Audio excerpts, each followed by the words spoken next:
에베소서 4장 7절부터 12절 말씀, 그리스도의 몸을 세우라라는 제목으로요 말씀 듣습니다. 먼저 본문을 같이 교독하시도록 할게요. 제가 먼저 읽습니다. 우리 각 사람에게 그리스도의 선물의 분량대로 은혜로 주셨나니 그러므로 이르기를 그가 위로 올라가실 때 사로잡혔던 자들을 사로잡으시고 사람들에게 선물을 주셨다 하였도다. 올라가셨다 하였은즉 땅 아래 곳으로 내리셨던 것이 아니면 무엇이냐? 내리셨던 그가 곧 모든 하늘 위에 오르신 자니 이는 만물을 충만하게 하려 하심이라. 그가 어떤 사람은 사도로, 어떤 사람은 선지자로, 어떤 사람은 복음 전하는 자로, 어떤 사람은 목사와 교사로 삼으셨으니 이는 성도를 온전하게 하여 봉사의 일을 하게 하며 그리스도의 몸을 세우게 하려 함이라. 제가 청년의 시기에 예수님을 구원주로 영접하고 가장 부러워했던 사람들은 기타를 딱 걸쳐매고 또 혹은 피아노 앞에 앉아서 찬양을 인도하는 사람들이었습니다. 그렇게 멋있어 보일 수가 없었어요. 그래서 제가 결단한 것이 하나 있었는데 피아노를 배워보자 하는 것이었습니다. 저도 원래 근성이 좀 있는 편입니다. 그래서 한번 시작한 것은 좀처럼 포기하지 않는 편인데요, 이 피아노 배우는 일은 한 달쯤 지나서 때려치웠습니다. 제가 애초에 이 손가락이 짧아서 피아노를 치기에 적합하지 않은 신체 구조를 가졌을 뿐만 아니라 무엇보다도 박자 감각이 없어요. 음정은 좀 잡는데 아무리 해도요, 지금도요 박자는 못 맞추겠는 거예요. 그래서 아쉽지만 과감하게 때려치웠죠. 근데 대신에요, 교회에서 고등부 교사를 맡고 있었는데 아이들이 항상 그래요. 선생님이 말씀을 전해주시고 가르쳐 주시면 이상하게 이해가 잘 되고 귀에 쏙쏙 들어온다는 겁니다. 그래서 시작할 때는 5명, 6명밖에 안 됐던 아이들이 나중에는 6개월 지났는데 거의 30명 가까이 됐었어요. 그래서 저는 비로소 깨달았죠. 음악에는 재능이 없지만 그래도 가르치는 데는 조금 은사가 있나 보구나, 그런 생각을 했죠. 사실 하나님께서 우리 그리스도인들에게 원하시는 삶도요, 우리의 재능을 따라 사는 삶입니다. 그리고 항상 우리가 세상 살면서도 기쁨을 잃지 않고 진정으로 행복해질 수 있는 삶도 사실은 하나님이 주신 은사를 따라서 사는 삶이에요. 오늘 본문의 말씀은 하나님께서는 사실 우리 모두에게 그런 재능을 다 주셨다는 것, 그리고 그 재능을 주신 목적은 무엇이며 그렇게 우리는 그 재능을 가지고 어떤 삶을 살아야 될 것인가를 우리에게 말씀해 주고 있습니다. 사도 바울은 4장에서부터 시작된 이 부르심에 합당한 삶에 대한 말씀에서 가장 먼저, 지난주였죠, 뭘 말씀했죠? 성령이 하나 되게 하신 것을 힘써 지켜라, 이렇게 말했어요. 이것은 교회의 통일성을 강조한 것이죠. 그래서 4절에서 6절까지 보면요, 하나라는 단어가 무려 7번씩이나 반복이 됩니다. 그런데 이 하나됨이라고 하는 것이 마치 공장에서 벽돌을 찍어내면 다 똑같듯이 그렇게 획일적인 하나됨을 말하는 것은 아닙니다. 다시 말해 교회는 하나됨 속에 다양성이 있다는 것을 말하는 것이에요. 실제로 하나님께서는 우리 각자에게 다양한 은혜들을 주셨어요. 오늘 본문 7절에도 다시 보세요. 우리 각 사람에게, each one of us, 각 사람에게 그리스도의 선물대로 은혜를 주셨다는 거예요. 허물과 죄로 죽었던 우리를 살리신 구원의 은혜는요, 여러분 모두가 다 동일해요. 어떤 분은 특별한 구원의 은혜를 받고 또 어떤 분은 좀 못한 구원의 은혜를 받은 것이 아니에요. 구원의 은혜까지 이르는 방식은 사람마다 좀 다릅니다. 어떤 분들은 저 같은 사람들은 아주 터프하게 생명이 왔다 갔다 하는 과정 속에서 구원에 이르기도 하지만 또 어떤 분들은 엄마 따라 아빠 따라 소프트 랜딩이라고 그러죠. 아주 부드럽게 편안하게 구원의 은혜가 임하기도 해요. 이렇게 구원에 이르는 방식은 다 다르는데 그 구원의 은혜만큼은 저처럼 생명이 왔다 갔다 하다 얻은 구원의 은혜는 아주 대단한 구원의 은혜고, 모태신앙으로 소프트 랜딩으로 얻은 구원의 은혜는 별로 대단하지 않은 구원의 은혜인 것이 아니라는 거예요. 그런데 오늘 본문에서 각양 은혜를 받았다 이 말은 그런 동일한 구원의 은혜를 말하는 게 아니고요, 소위 은사적인 측면에서의 은혜를 말합니다. 사실 여기 나오는 은혜라는 단어는 선물, gift라는 뜻이에요. 이어서 나오는 8절의 말씀이 시편 68편 18절의 말씀을 인용한 건데요, 여기에서도 하나님이 주신 은혜를 선물이다, gift라는 단어를 써서 표현을 하죠. 그러므로 이르기를 그가 위로 올라가실 때 사로잡혔던 자들을 사로잡으시고 사람들에게 선물을 주셨다. 예수님께서 인류 구원의 사명을 이루시고 승천하실 때에 그리스도의 몸으로 부름받은 모든 성도들에게는 각자 선물을 주셨다는 거예요. 그런데 여기서 말하는 이 선물이라는 단어는 우리가 흔히 알고 있는 구원의 은혜, 이것을 말하는 게 아니고 은사, gift, 다시 말하면 하나님의 재능, 탤런트를 말한다는 거예요. 그래서 하나님께서는 저에게도 여러분에게도 한 사람도 빠짐없이 모두에게 그리스도의 몸으로서의 역할을 할 수 있도록 재능을 하나씩 다 줬어요. 그런데 어떤 분들은 그렇게 말을 한단 말이에요. 목사님, 저는 은사가 없나 봐요. 할 줄 아는 게 없어요. 여러분, 분명한 것은요, 여러분이 이것을 인식하든지 인식하지 못하든지 하나님이 주신 재능들이 여러분에게는 다 있다는 겁니다. 그런데 왜 우리는 은사가 없다고 말하고 내 은사가 뭔지 모르겠다고 말을 하게 될까요? 안타깝게도 우리는 그 은사들이 개발될 수 있는 기회를 갖지 않았기 때문에 그런 말을 하는 거예요. 내 은사가 무엇인지에 대해서 알아보려고 하지도 않고요, 그저 내 눈에 보기에 좋아 보이는 대로, 그래서 내가 하고 싶은 대로 혹은 되고 싶은 대로만 인생을 살아왔기 때문에 그런 겁니다. 이런 모습은 우리 자녀들의 진로를 결정할 때도 드러나죠.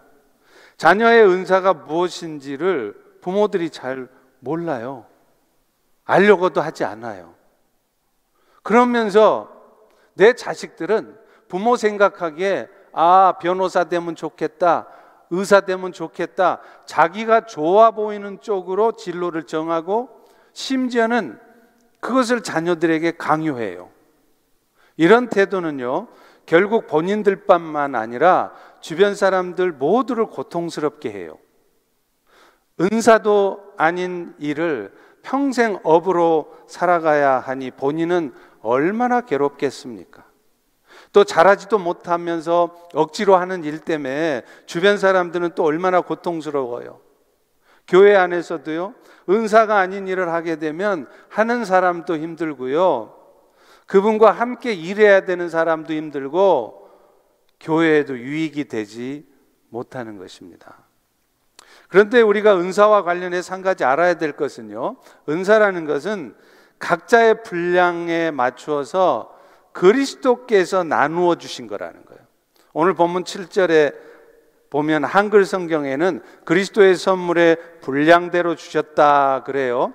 근데 이게 한국어 성경에는 무슨 말인지를 잘 모르겠는 거예요. 근데 영어 성경에 보면 정확하게 이해가 됩니다. 영어 성경에는 Christ apportioned it. apportion. 그리스도께서 나누어 주신 은혜라는 말이에요. 실제로 고린도전서 12장 11절에 보면 더 정확하게 은사에 대해서 설명을 합니다. 이 모든 일은 한 성령이 행하사 성령의 뜻대로 각 사람에게 나누어 주신 것이다. 이 말은 여러분들이 남이 가진 은사가 부럽다고 나도 열심히 노력하면 얻어질 것이라 생각해서는 안 된단 말이에요. 다 그리스도께서 각자 주신 은사가 다르고 분량이 다 다르다는 거예요. 그렇기 때문에 괜히 남의 은사에 욕심내면서 나도 좀 저렇게 살아봤으면, 나는 왜 저렇게 안 되지 하면서 자기 은사도 아닌 것을 개발하려고 노력하기 전에 하나님은 나에게 혹은 내 자식한테 무슨 은사를 주셨는지를 알아봐야 된다는 거예요. 자신의 은사가 아닌 것을 개발하려고 하면요, 제가 단언코 말씀드리는데 아무리 여러분이 노력해도 잘 안 됩니다. 또 남의 은사를 부러워해서도 안 된다는 거죠. 하나님께서는 우리 모두가 각자 다른 일들을 하도록 부르셨기 때문에 각양 주신 은사대로 내가 해야 될 일을 하면 되는 것이에요. 자신의 눈에 좋아 보이는 일을 하려고 하지 말고 자신의 은사에 맞는 일을, 그것도 분량대로 하라는 것입니다. 그렇지 않고 남의 은사를 부러워하면서 내 은사도 아닌 것을 억지로 이루어내려고 하면 여러분 자신도 힘들어지고요, 여러분 가족들도 힘들어지고 여러분 주변의 사람들도 힘들어져요. 예를 들면 저 같은 사람이 찬양 인도하는 게 너무 멋져 보인다고 그래서 제가 찬양 인도를 하면 여러분 얼마나 힘들겠어요. 맨날 박자 틀려가지고. 또 가르침의 은사가 없으신 분이 가르치면 뭔가 있어 보이는 듯해서 자꾸 가르치려고 들면 그 사람한테 배우는 사람들은 얼마나 힘들겠냐는 거예요. 제가 아는 어떤 분은요, 서울대학교 의과대학을 나왔어요. 그리고 스페셜리스트가 됐습니다. 이 정도 되면 우리는 상식적으로 저런 분 정도면 애들이든 어른들이든 잘 가르치겠다, 그렇게 생각 안 되겠어요? 그렇게 공부 잘했으니까. 그런데 이분은요, 뭔가 혼자 깊이 생각하고 연구하고 그래서 일을 계획하고 진행하는 일은 기가 막혀요. 따라갈 자가 없습니다. 그런데요, 가르치는 일은 정말 못해요. 말이 앞뒤가 안 맞고요, 이리 갔다 저리 갔다 하고요, 논리가 안 맞아서 저분이 지금 무슨 말씀을 하시지 하고 알아들으려고 한참 집중해서 듣다 보면 머리가 막 아파서 못 알아듣겠어요. 여러분 주변에도 종종 그러신 분들이 있죠. 누구라고 말 않겠지만. 그리고 은사와 관련해서 정말 중요한 것은요, 결국 우리 모두에게 하나님께서 각양 다 은사를 주신 목적이 뭐냐? 그 은사를 갖고 그리스도의 몸을 세워가라고 주신 거라는 거예요. 오늘 본문 12절 후반부에도 보십시오. 이는 그리스도의 몸을 세우려 하심이라. 우리 각자가 다양한 은사 다 가졌는데 그리스도의 몸인 교회가 든든하게 세워지라고 하신 거라는 거예요. 그래서 존 칼빈이라고 그러죠. 이분이 하나님께서 왜 우리에게 다양한 은사를 주셨는가, 그것을 이렇게 설명을 합니다. 은사의 다양성은 하나된 몸을 이루는 성도들의 조화를 더 강화시킨다는 거예요. 다양하기 때문에 더 조화가 될 수 있고 교회를 더 풍요롭고 충만한 상태로 유지시키려고 다양한 은사를 다 주었다는 거예요. 그렇기 때문에 은사의 모양은 다양할지라도 목적은 하나예요. 여러분 각자에게 다양한 은사를 주신 목적은 그거 갖고 여러분들이 여러분 한 몸 편안하고 행복하게 잘 살라고 주신 것이 아니고 그리스도의 몸을 세워서 교회를, 하나님의 나라를 충만하게 하라는 것입니다. 그러므로 오늘도 그런 목적을 가지고 자신의 은사들을 막 사용하려고 하시는 분들에게는요, 하나님은 기가 막히게 그 은사가 더 잘 개발되게 하시고요, 그 은사 때문에 때로는 온 세상 땅에 이름이 나게도 하세요. 그 하는 일들이 더 잘 되게 하시는 거예요. 근데 반대로 오늘 또 그 은사들을 가지고, 하나님 주신 축복들을 가지고 여전히 내 눈에 보기에 좋은 대로, 내 육신의 욕망대로 살려고 하면 여러분 인생은 더 풍요로워지고 행복해지는 것이 아니라 그것 때문에 여러분의 삶이 꼬이기 시작하고 혼란스러워질 것입니다. 그렇다면 각양 받은 다양한 은사들을 통해 우리는 어떻게 그리스도의 몸을 세워갈 수 있을까요? 하나님께서는 이것을 위해서 두 가지를 말씀하세요.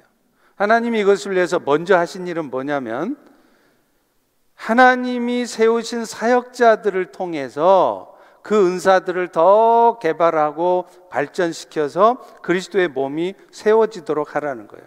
다시 말하면 그리스도의 몸이 세워지게 하기 위해서는 하나님이 세우신 사역자들의 도움이 필요하다는 겁니다. 오늘 보면 11절과 12절을 연결해서 보면 금방 알아요. 그분이 어떤 사람은 사도로, 어떤 사람은 선지자로, 어떤 사람은 복음 전하는 자로, 어떤 사람은 목사와 교사로 삼으셨으니 이는 그리스도의 몸을 세우려 하심이라. 그러니까 이런 여러 가지 사역자들을 세워주신 이유가 뭐냐? 그들을 통해서 여러분이 받은 은사를 잘 개발해서 그리스도의 몸을 세우는 일에 쓰임받게 하도록 하신다는 거예요.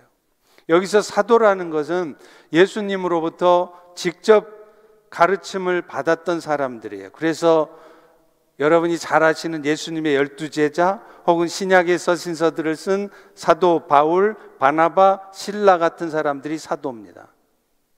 또 선지자는 누구냐면 성경이 아직 완성이 되지 않았을 때는요, 성령의 감동을 따라서 성도들에게 하나님의 말씀을 전하던 사람들이 선지자예요. 그런데 특별히 이 사도와 선지자의 직분은 이미 성경이 완성된 지금에는 더 이상 존재하지 않습니다. 그래서 여러분이 아시는 소위 신사도 운동이라고 하는 것이 문제가 되는 것이에요. 그 다음으로는 복음 전하는 자가 있는데요, 이들은 사도들에게 임명되고 파송받은 순회 전도자들이었고, 오늘날은 선교사들 혹은 순회 선교사들이 바로 여기에 해당하겠죠. 마지막으로 목사와 교사가 있습니다. 그런데 이 개역 성경에는 이게 구분이 잘 안 되는데요, 원어 성경에는 이 목사와 교사라는 직분 앞에 정관사가 하나예요. 하나. 따라서 여기 말씀하는 목사와 교사라는 것은 두 개의 다른 직분을 말하는 게 아니고요, 하나의 직분을 두 가지로 표현한 겁니다. 실제로 하나님의 양무리를 치도록 부름받은 목사는 동시에 그들을 잘 가르치며 양육해야 될 책임이 있는 교사이기도 해요. 그래서 오늘 성경 본문에 보면 혹은 목사로 혹은 교사로 라고 써 있지 않습니다.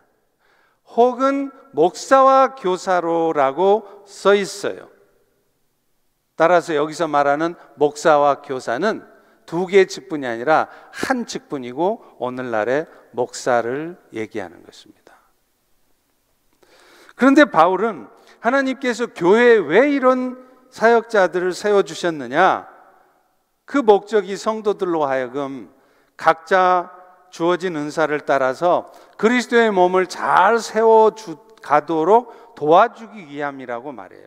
따라서 성도들이 여러분들이 각양 은사를 가지고 그리스도의 몸을 세워 가시려면 교사의 역할을 하시는 목회자들의 도움이 여러분에게는 필요한 것입니다. 그런데 오늘날 목회자들로부터 가르침을 받는 일은 피하면서 대신에 마치 영적인 한탕주의처럼 뜨겁게 하나님의 역사를 경험할 수 있는 그런 집회 같은 곳만 자주 찾아다니시는 분들이 있어요. 근데 분명히 기억하셔야 될 것은요, 결국 성도들을 온전하게 세워서 봉사의 얘기를 하게 하는 것은 신비한 체험이 아닙니다. 하나님의 말씀이고 그 말씀을 가르쳐주는 목회자들의 도움이 필요하다는 겁니다. 또 간혹 목회자들에게 배우느니 차라리 하나님께 직접 배우겠다는 생각을 갖는 분들이 있어요. 그래서 오늘날 목회자들을 세우지 않는 형제교회, 소위 브레드린 처치라는 거 있잖아요. 이런 모습 또한 결코 바람직한 모습이 아닙니다. 혹시 형제교회 여러분이 아시는 분들이 그런 교회에서 신앙생활 하시면 그분들이 나와서 정상적인 교회에서 신앙생활 하시도록 권하셔야 돼요. 물론 목회자로 부름도 없는 사람들이 자기 욕심을 따라서 목사가 되고 또 존경받을 모습으로 살지도 않으면서 스스로 대우만 자꾸 받으려고 하는 목사들이 있다면 그런 목사들로부터는 하루속히 떠나야 합니다. 극단적인 얘기긴 하지만 요즘 넷플릭스에 나는 신이다라는 프로그램에 나오는 JMS, 정명석 같은 사람들이에요. 그러나 아무리 그분이 좀 부족한 부분이 있다 할지라도 그분이 적어도 하나님의 부르심을 받은 목사가 분명하시다면 성도들은 그들을 존중하고 그들에게 가르침 받기를 사모해야 돼요. 만약 여러분이 나는 옥하는 목사님 정도 돼야 가르침을 받겠다라고 하신다면 여러분, 하나님은 왜 이 땅에 사랑의 교회만이 아니라 수많은 교회들을 세우셨을까를 생각해 보셔야 합니다. 요즘 같으면 온라인에서 얼마든지 유명한 목사 설교 들을 수 있잖아요. 그런데 하나님은 왜 주일이면 모든 교회들이 옥하는 목사 설교 다 들으면 될 텐데 그렇게 안 하고 수많은 목회자들을 강단에 세우시는가를 생각해 보셔야 한다는 거예요. 그러므로 목사가 조금 부족해 보여도 하나님께서는 저분을 통해 나를 세우시려고 보내셨다 생각하시고 그분을 존경하는 마음으로 따르시고 배우셔야 돼요. 그것이 결국은 여러분 자신에게 유익이 되는 일이기 때문입니다. 언젠가 저희 교회 주변의 어느 교회 장로님과 식사를 같이 했는데요, 그분이 이런 고백을 하시더라고요. 자신은 교회 일이거나 혹은 목사님 일이라면 열 일을 제쳐놓고 섬긴대요. 실제로 그러시더라고요. 근데 그렇게 하니까 결국은 자신에게 또 영적으로도 육적으로도 축복이 임하더라는 겁니다. 여러분, 우리가 그런 축복 받으려고 그렇게 해야 되는 것은 아닙니다.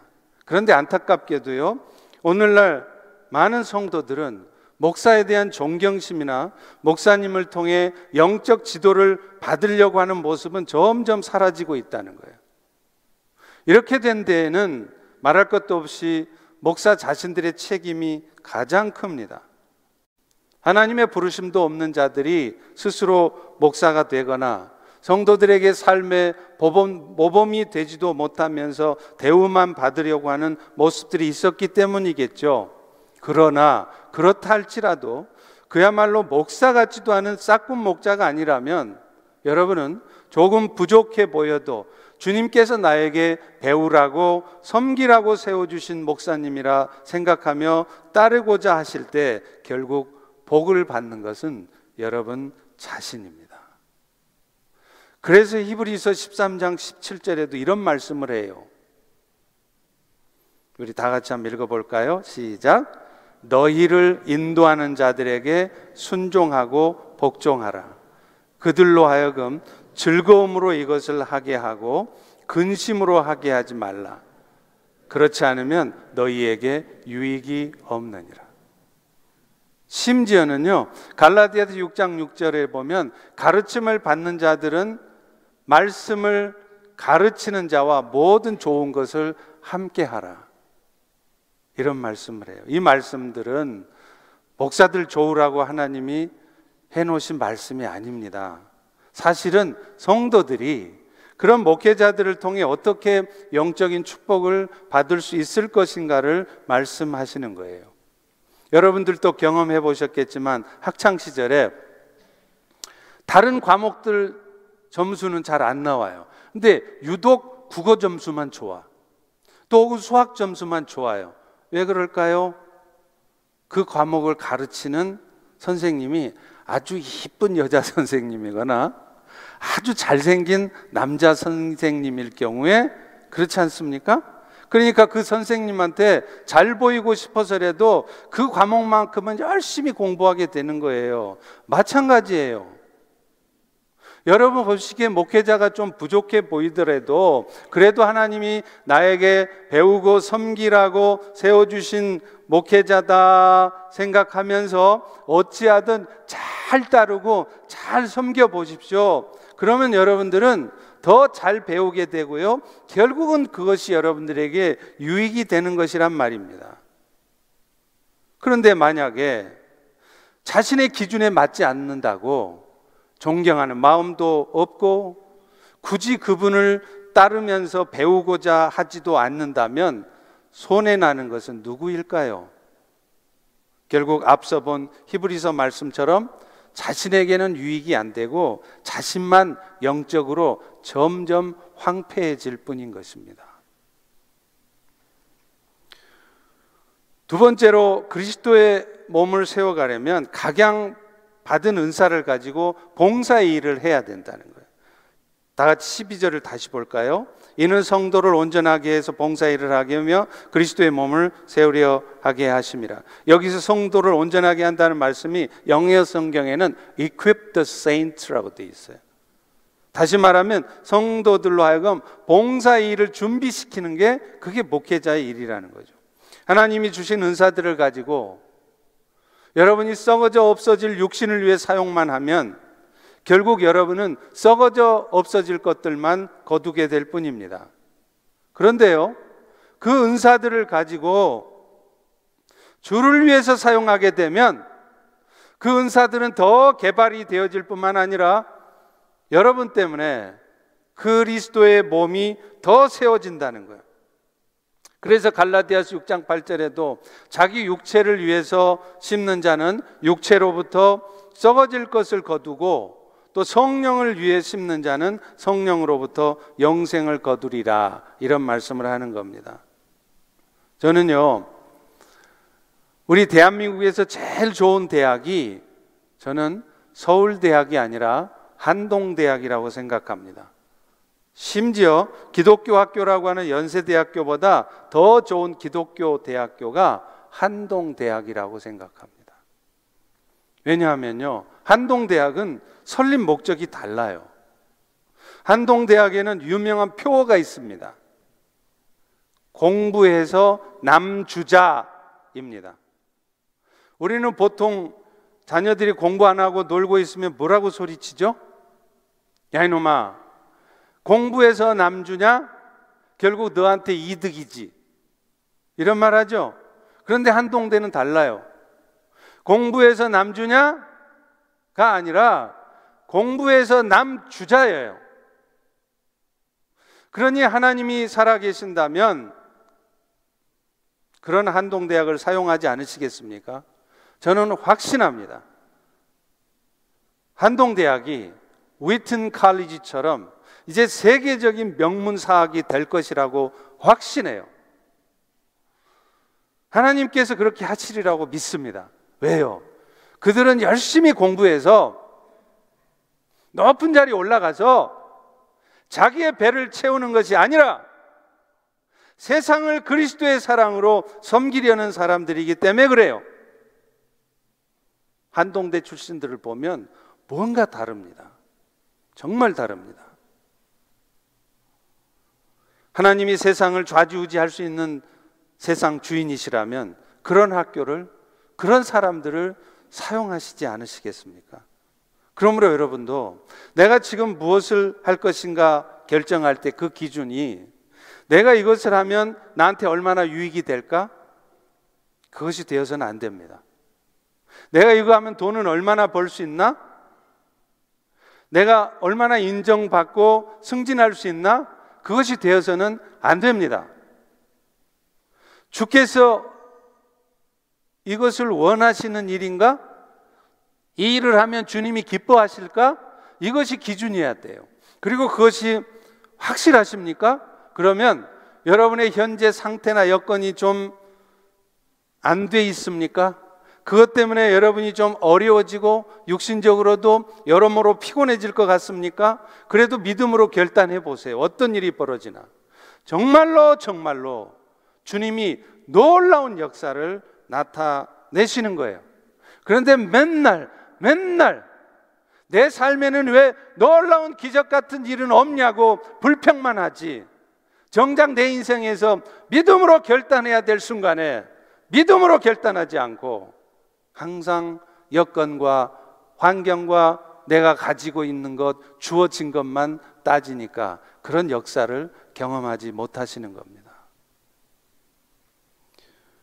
이스라엘 백성들이 가나안 땅에 들어가기 위해서 요단강을 건너야 할 때 여호와께서는요, 믿음으로 요단강에 발을 내디디라 했어요. 근데 그때 요단강은 우기 때여서, 비 오는 때여서 사람의 키가 몇 배나 되는 깊은 강이었습니다. 만약에 믿음으로 나간답시고 발을 내디뎠다가는 그 즉시 물에 빠져 죽기 딱 알맞았어요. 그런데 이스라엘과 여호수아는 하나님께서 명령하신 것이니까, 목사님을 통해서 나에게 듣게 하신 것이니까 죽기를 각오하고 믿음으로 발을 내디딘 거예요.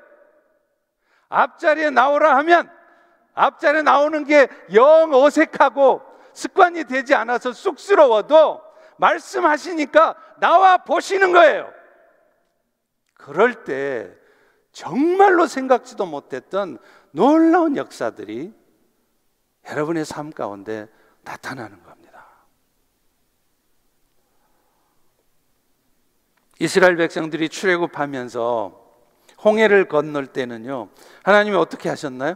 홍해 다 갈라놨어요. 편안하게 마른 땅 밟고 가도록 했죠. 근데 왜 요단강 때는 그렇게 안 해놨냐는 거예요. 이제는 구원시켜 줬으면 믿음으로 결단하라는 거예요. 맨날 환경 여건 따지고 홍해처럼 다 갈라놓은 편안한 마른 바닥이나 밟고 살아가려고 하지 말고, 때로는 죽을 각오를 하고 그렇게 살다가는 내가 내 인생 망하게 생겼을지라도 말씀대로 믿음으로 순종해 보라고 그렇게 명령하신 것입니다. 오늘 우리에게도 하나님은 종종 시험하세요. 하나님이 주신 것들을 가지고 그저 내 한 몸 편안하게 잘 살도록 썩을 것을 위해 일하는지 사는지, 아니면 썩지 않을 것을 위해서 결단하고 살려 하는지 우리의 태도를 보시는 것입니다. 그리고 마침내 은사든지 물질이든지 시간이든지 이사 문제든지 직장 문제든지 썩어져 없어질 것을 위해 결정하는 것이 아니라 썩지 않을 것을 위해서 결단할 때 정말로 놀라운 일이 나타나요. 제가 지난 주간 신방을 하면서 참 은혜의 간증을 들었어요. 은혜의 간증입니다. 적은 월급에 애들 낳고 살아가려니까 이것저것 들어가는 돈 많겠죠? 그래서 그동안 11조 생활을 잘 하지 못했대요. 그러다 연말이 되니까 마음에 막 부담이 오는 거예요. 생활 좀 어려워졌다고 11조 생활 제대로 못한다면 내가 무슨 믿음으로 산다고 말할 수 있겠느냐? 그래서 이제 새해가 되면 세금 보고도 하면 금방 텍스 리턴도 받게 될 테니까 하고 연말에 그동안 밀렸던 11조를 결단하고 드렸대요. 그랬더니 놀랍게도 곧바로 이전 직장보다 월급도 훨씬 더 많이 주고 근무 조건도 좋은 직장으로 하나님이 옮겨주셨다는 거예요. 자기가 원하지도 않았는데, 자기가 어플라이 하지도 않았는데. 이런 얘기를 들으면 우연이라고 생각할 수 있겠죠? 그렇지만 여러분, 우연도 겹치기로 나타나면 그게 필연이고 하나님이 하신 일입니다. 이분이 이사를 하는데 다른 사람보다 훨씬 더 적은 액수를 오퍼를 했대요.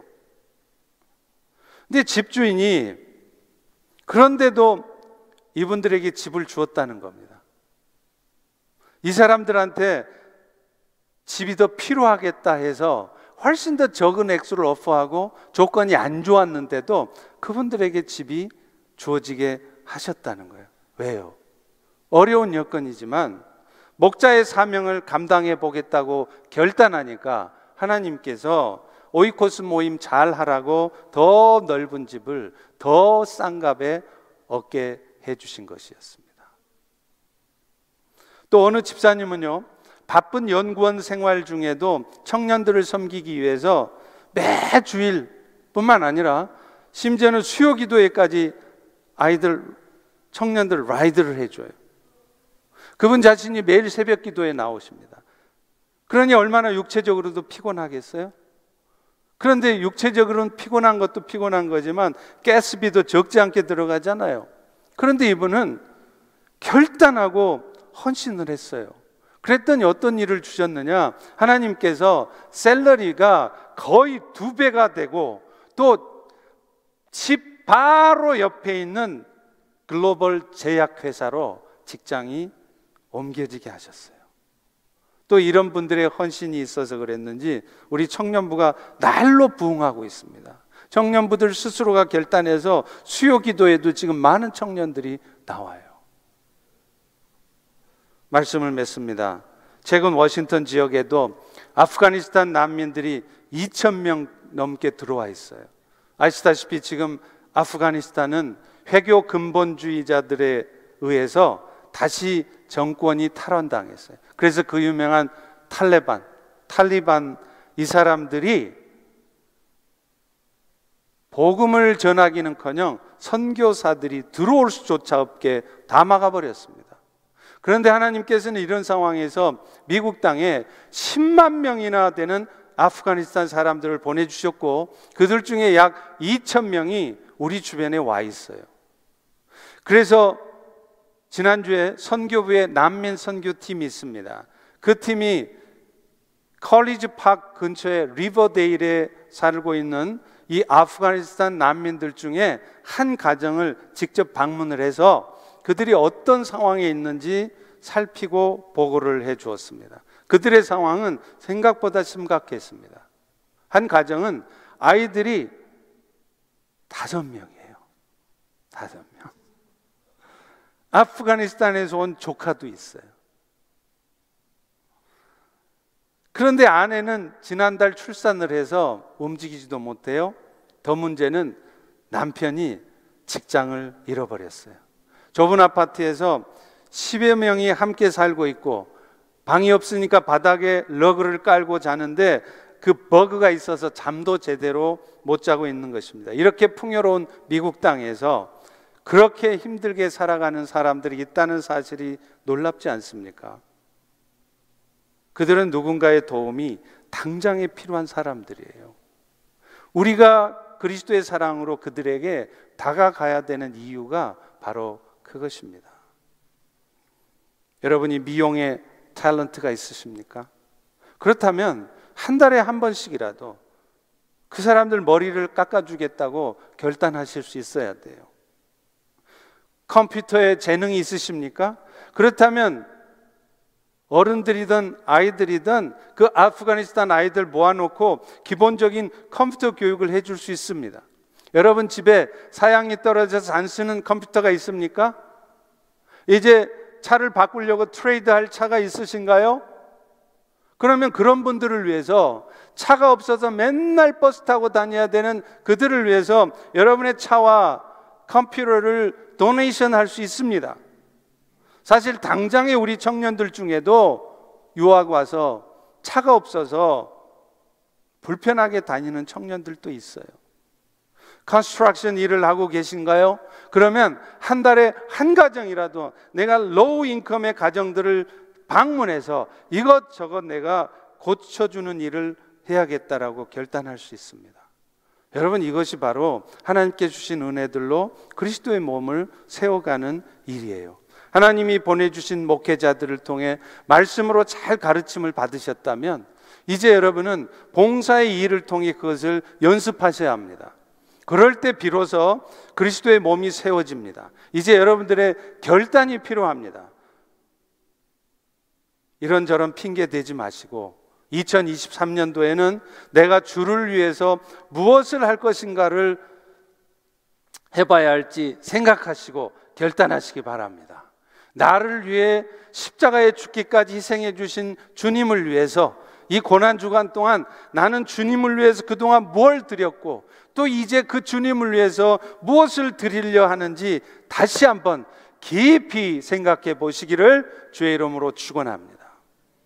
기도하겠습니다. 하나님, 오늘 또 우리 각자에게 탁양 탤런트를 주신 이유가 결국에는 그 주신 은사들을 가지고 하나님이 세우신 목회자들을 통해 잘 배움으로 말미암아 봉사의 일을 하게 하심인 것을 깨닫게 하시니 감사합니다.